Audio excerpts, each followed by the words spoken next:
Welcome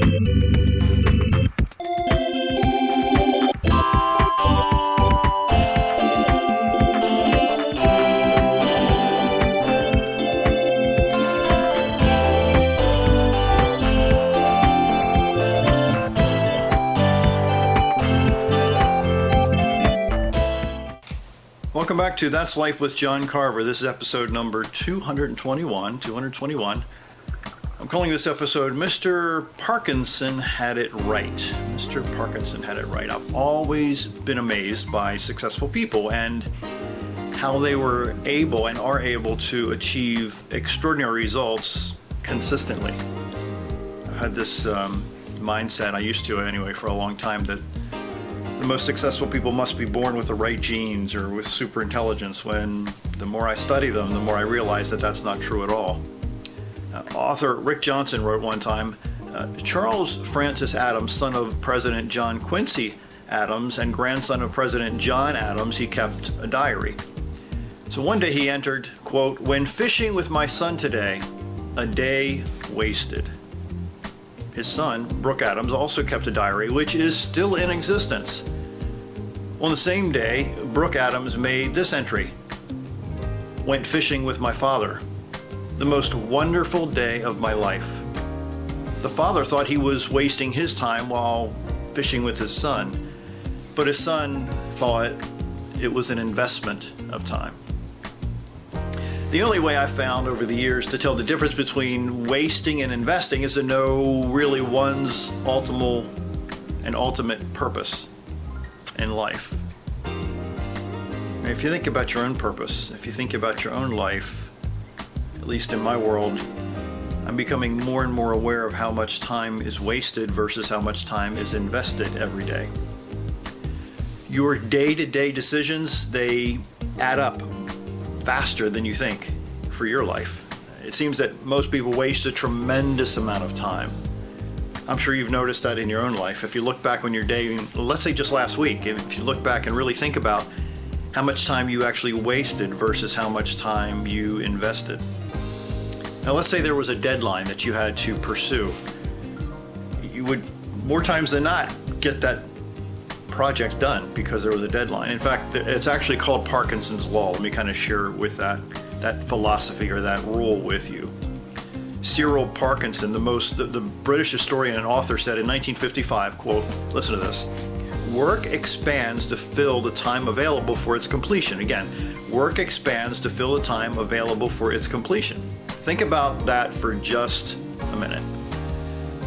When you and I don't have a hard deadline, we sometimes tend to stretch out the work that needs to be done, whether it's cleaning your house or getting a work project done, or maybe studying for a particular class. One of my earliest teachers in business is a gentleman named Dennis Waitley.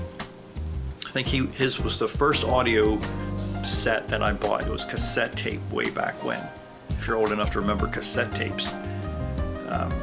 One of the things he talked about is people having stress-relieving activities versus goal-achieving activities. Again, stress-relieving activities versus goal-achieving activities. That quote 30 plus years ago has reminded me often that sometimes I'm wasting time. I wonder how much time you've wasted over the years. The late Peter Drucker, management guru, if you're in business, you know of him. He said, what gets measured gets managed. Again, what gets measured gets managed. The founder of IKEA said you can do so much in 10 minutes time. 10 minutes, though, once gone, are gone for good. Divide your life into 10-minute units and sacrifice a few of them as possible in meaningless activity. Today I'm talking about Parkinson's Law, if you haven't noticed already. Procrastination is the biggest thief of your goals and your dreams becoming a reality. Procrastination, putting things off. Most successful people give people MPSs, or minimum performance standards. In business, that's very common, where people and companies and bosses and leaders give their teammates minimum performance standards. They set daily benchmarks to keep them accountable. The successful understand, this is huge, and I want you to pay attention to this one. They develop systems in their lives to keep them moving forward, and those systems over time become unbreakable.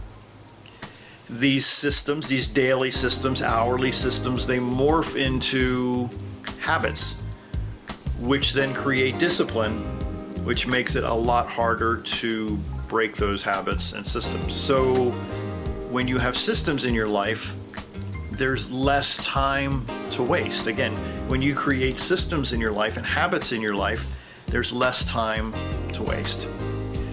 So if you truly understand and convert every moment into goal achieving activities versus stress relieving activities, you can recoup some of those moments, if you will, that you would have wasted if you didn't have that.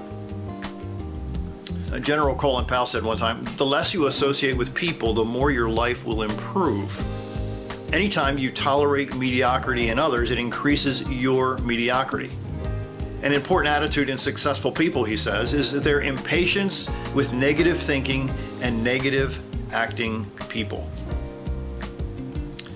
So there's conversations that you don't need to have. There's people that you don't need to be around. There are habits that you need to change in order to leverage your time. So give yourself deadlines and stop wasting time. Master Parkinson's Law, which is work expands to fill the time available for its completion. You only have one life. You only have one chance at this life.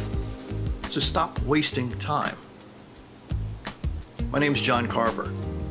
Thanks for watching.